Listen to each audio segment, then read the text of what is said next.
स्वागत है दोस्तों आपका ताज़ा तरीन खबरों के इस धमाकेदार बुलेटिन में, जहां हम लेकर आए हैं आपके लिए देश और दुनिया की सबसे बड़ी और ज़रूरी खबरें। तो चलिए बिना किसी देरी के सीधे चलते हैं उन खबरों की ओर जो आपके दिन को बनाएंगी और भी जानदार और जिंदा दिल। सो ये है आज की सबसे बड़ी खबरें। प्रधानमंत्री नरेंद्र मोदी ने हाल ही में कहा कि भारत का ऑटोमोबाइल सेक्टर अब एक नए दौर में प्रवेश कर चुका है, जो पूरी तरह से देश के लोगों की आकांक्षाओं से प्रेरित है। वो दिल्ली के भारत मंडपम में भारत मोबिलिटी ग्लोबल एक्सपो 2025 का उद्घाटन कर रहे थे। उन्होंने ये भी कहा कि भारत के विकास की यात्रा में ऑटोमोबाइल क्षेत्र में बहुत बड़े बदलाव और तेजी देखने को मिलेगी, और ये बदलाव उम्मीद से भी कहीं ज्यादा होगा। राष्ट्रीय खेल पुरस्कारों के विजेताओं ने इन प्रतिष्ठित पुरस्कारों को हासिल करने पर अपनी खुशी जताई है। अर्जुन अवार्डी और पैरा शूटर मोना अग्रवाल ने कहा कि इस सम्मान को पाकर वो बेहद गर्व महसूस कर रही हैं। वहीं अर्जुन पुरस्कार विजेता और पैरा तीरंदाज राकेश कुमार ने कहा कि उनकी 8 साल की मेहनत आखिरकार रंग लाई है। वहीं विदेश मंत्री डॉक्टर एस जयशंकर ने बताया कि बेंगलुरु में अमेरिका का नया वाणिज्य दूतावास भारत और अमेरिका के रिश्तों को और मजबूत करने और उन्हें आगे बढ़ाने के लिए बहुत जरूरी है। बेंगलुरु में नए दूतावास का उद्घाटन करते हुए उन्होंने कहा कि दोनों देशों के बीच आर्टिफिशियल इंटेलिजेंस, अंतरिक्ष, रक्षा, ड्रोन और बायोटेक्नोलॉजी जैसे क्षेत्रों में सहयोग की बहुत संभावनाएं हैं।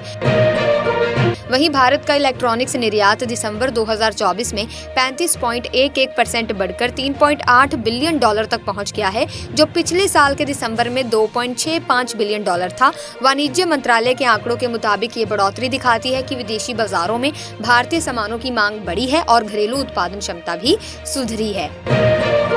साथ ही बीजेपी ने दिल्ली विधानसभा चुनाव के लिए अपना संकल्प पत्र का पहला पार्ट लॉन्च किया। इस पहले पार्ट में ही पार्टी ने कई योजनाओं का ऐलान किया है। बीजेपी ने दिल्ली में महिलाओं, गरीबों और अन्य वर्गों के लिए बड़े वादे किए हैं, जैसे कि महिला समृद्धि योजना के तहत हर महीने महिलाओं को 2500 रुपए देने का वादा किया है। साथ ही कंगना रनौत की फिल्म इमरजेंसी अब देश भर में रिलीज हो चुकी है, लेकिन पंजाब में इसका विरोध हो रहा है। कंगना पर सिखों को बदनाम करने का आरोप लगाया जा रहा है। इस वजह से पंजाब के सिनेमा घरों के मालिकों ने फिल्म की स्क्रीनिंग करने से मना कर दिया है। कंगना ने इस पर आपत्ति जताई और इसे शोषण बताया। वहीं अरविंद केजरीवाल, जो आम आदमी पार्टी के राष्ट्रीय संयोजक हैं, उन्होंने प्रधानमंत्री नरेंद्र मोदी को एक चिट्ठी लिखी है। इसमें उन्होंने मांग की है कि दिल्ली में मेट्रो में छात्रों को 50% छूट मिले। केजरीवाल ने कहा कि दिल्ली मेट्रो में केंद्र और दिल्ली सरकार दोनों का हिस्सा है, तो इसका खर्च दोनों सरकारों को मिलकर उठाना चाहिए।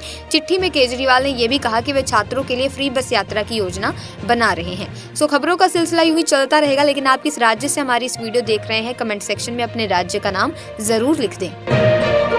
इसी के साथ दोस्तों, सरकार इस बात का पूरा ध्यान रख रही है कि लोगों को खाने पीने की जरूरी चीजें सही दाम पर और आसानी से मिले। उपभोक्ता मंत्रालय ने बताया कि सरकार ने इसके लिए कई कदम उठाए हैं, जैसे कि घरेलू उत्पादन को बढ़ावा देना और किसानों को मदद देना। इससे ये पक्का किया जा सके कि हर किसी को सस्ती और जरूरी चीजें मिले।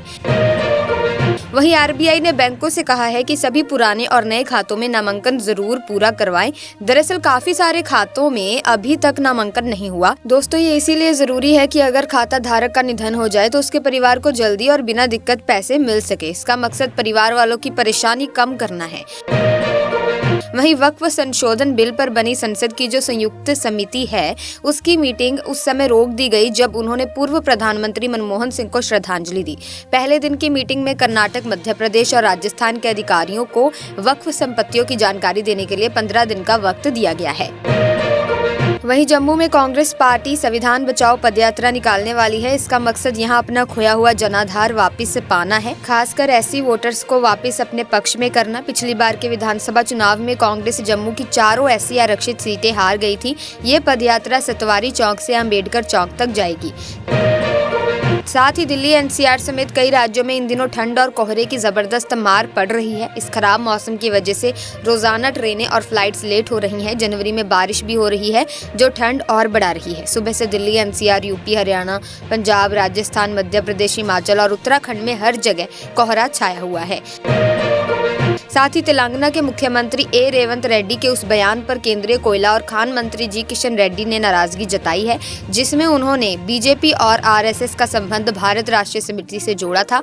किशन रेड्डी ने साफ कहा कि बीजेपी को मुख्यमंत्री से किसी तरह का सर्टिफिकेट लेने की जरूरत नहीं है। उन्होंने ये भी कहा कि बीजेपी और आरएसएस की पूरी तरह से देश और जनता की सेवा के लिए समर्पित है। साथ ही प्रधानमंत्री नरेंद्र मोदी मन की बात में देश विदेश के लोगों से अपने विचार साझा करेंगे। ये इस मासिक रेडियो प्रोग्राम की 118वीं कड़ी होगी।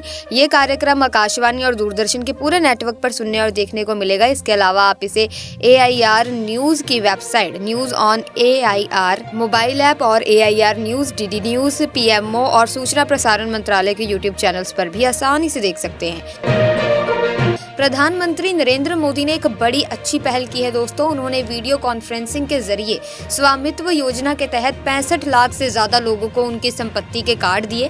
ये कार्ड देश के 10 राज्यों और 2 केंद्र शासित प्रदेशों के 50,000 से ज्यादा गाँव में बांटे गए हैं। इस स्वामित्व योजना का मकसद ये है कि गाँव में जो लोग अपनी जमीन या संपत्ति पर रहते हैं उन्हें उस पर मालिकाना हक मिले। वहीं राहुल गांधी पटना पहुंचे। वो संविधान सुरक्षा सम्मेलन में शामिल होने आए थे। सबसे पहले उन्होंने तेजस्वी यादव से मुलाकात की, फिर बापू सभागार गए। वहां पर उन्होंने उस सम्मेलन में हिस्सा लिया। ये जो कार्यक्रम था संविधान से जुड़े मुद्दों पर बात करने के लिए हुआ था।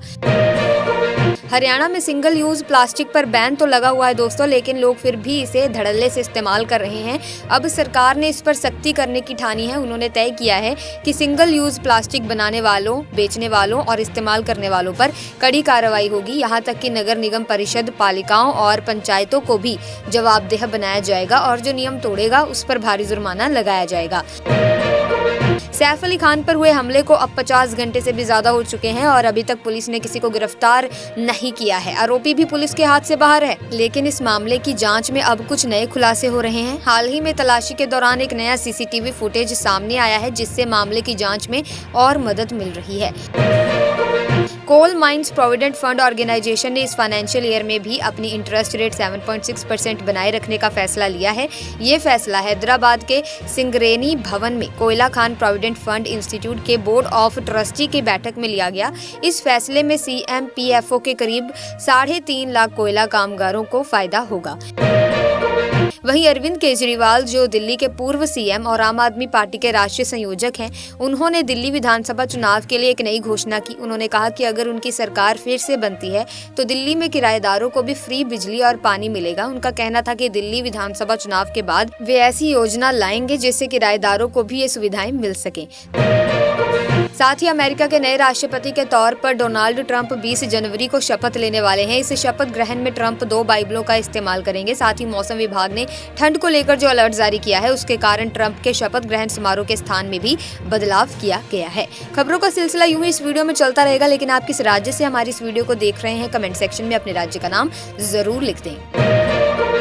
इसी के साथ हैदराबाद मेट्रो ने हाल ही में एक बड़ी सफलता हासिल की। अब मेट्रो न केवल लोगों को एक जगह से दूसरी जगह ले जा रही है, बल्कि स्वास्थ्य क्षेत्र में भी महत्वपूर्ण योगदान दे रही है। हाल ही में हैदराबाद मेट्रो ने 13 किलोमीटर की दूरी सिर्फ 13 मिनट में तय की और हार्ट ट्रांसप्लांट के लिए दिल को सही वक्त पर पहुंचाया। इस पूरी घटना का एक वीडियो भी सामने आया है। गाजा में पिछले 15 महीनों से चल रहा युद्ध अब खत्म होने की ओर है। इजराइल के मंत्रिमंडल ने गाजा में युद्ध विराम के समझौते को मंजूरी दी, जिससे वहां बंधक बनाए गए कई लोगों को रिहा होने का रास्ता मिल गया। इसके बाद हमास के साथ चल रहा ये 15 महीने पुराना युद्ध अब रुक जाएगा। वहीं इन दिनों बांग्लादेश और भारत के रिश्ते थोड़े कड़े हो गए हैं। इसी बीच चीन ने बांग्लादेश से दोस्ती बढ़ाने की कोशिश तेज कर दी है। चीन के विदेश मंत्रालय ने बयान जारी करते हुए कहा कि वह बांग्लादेश के साथ अपनी राजनीतिक और आर्थिक सहयोग बढ़ाने के लिए तैयार है। साथ ही बांग्लादेश के विदेश मामलों के सलाहकार मोहम्मद तौहीद हुसैन 20-24 जनवरी तक चीन का दौरा करेंगे। घरेलू मांग मजबूत होने की वजह से हमारी आर्थिक वृद्धि फिर से बढ़ने की दिशा में है दोस्तों, लेकिन हमें खाद्य महंगाई पर नजर बनाए रखनी होगी। RBI ने अपनी रिपोर्ट में बताया कि 2025 के लिए अलग अलग देशों का आर्थिक हाल अलग अलग रहेगा। अमेरिका की अर्थव्यवस्था धीमी है, जबकि यूरोप और जापान में थोड़ा सुधार हो रहा है। भारतीय रिजर्व बैंक ने अब सभी बैंकों को ये निर्देश दिया है कि वे ग्राहकों से लेन देन संबंधी कॉल करने के लिए सिर्फ 1600 से शुरू होने वाले फोन नंबरों का इस्तेमाल करें। वहीं बैंकों और अन्य विनियमित संस्थाओं को प्रचार के लिए सिर्फ 140 से शुरू होने वाले नंबरों का ही इस्तेमाल करने की अनुमति दी जाएगी। ये कदम वित्तीय धोखाधड़ी को रोकने के लिए उठाया गया है। वहीं साल 2020 के आम बजट में सरकार ने पुरानी कर प्रणाली को खत्म करके एक नई कर प्रणाली की शुरुआत की थी। सरकार का मकसद था कि इस नई प्रणाली से कर भरना आसान हो और साथ ही लोग पुरानी कर प्रणाली से मुक्ति पा सकें। भारत ने चैंपियंस ट्रॉफी 2025 और इंग्लैंड के खिलाफ 3 मैचों की वनडे सीरीज के लिए अपनी टीम का ऐलान कर दिया है। ये घोषणा मुंबई में मुख्य चयनकर्ता अजीत अगरकर और कप्तान रोहित शर्मा ने की। पटना के अगाकुआं थाना क्षेत्र के भूतनाथ में एक दुखद हादसा हुआ। ऑक्सीजन सिलेंडर उतारते वक्त प्रेशर ब्लास्ट हो गया, जिसके कारण एक व्यक्ति की मौत हो गई और एक गंभीर रूप से घायल हो गया। ये घटना श्री सुनीलम अस्पताल के पास हुई और उसके बाद पूरे इलाके में अफरा तफरी मच गई। घटनास्थल पर लोग इकट्ठा हो गए थे। आज की वीडियो में दोस्तों फिलहाल के लिए बस इतना ही। अगर आपको वीडियो इन्फॉर्मेटिव लगी है तो आप इस वीडियो को लाइक करें, शेयर करें, चैनल को सब्सक्राइब करके बेल आइकन को प्रेस कीजिए ताकि इसी तरह की वीडियोस की अपडेट आपको मिलती रहे। मिलेंगे जल्दी एक नई वीडियो में, तब तक के लिए थैंक्स फॉर वॉचिंग।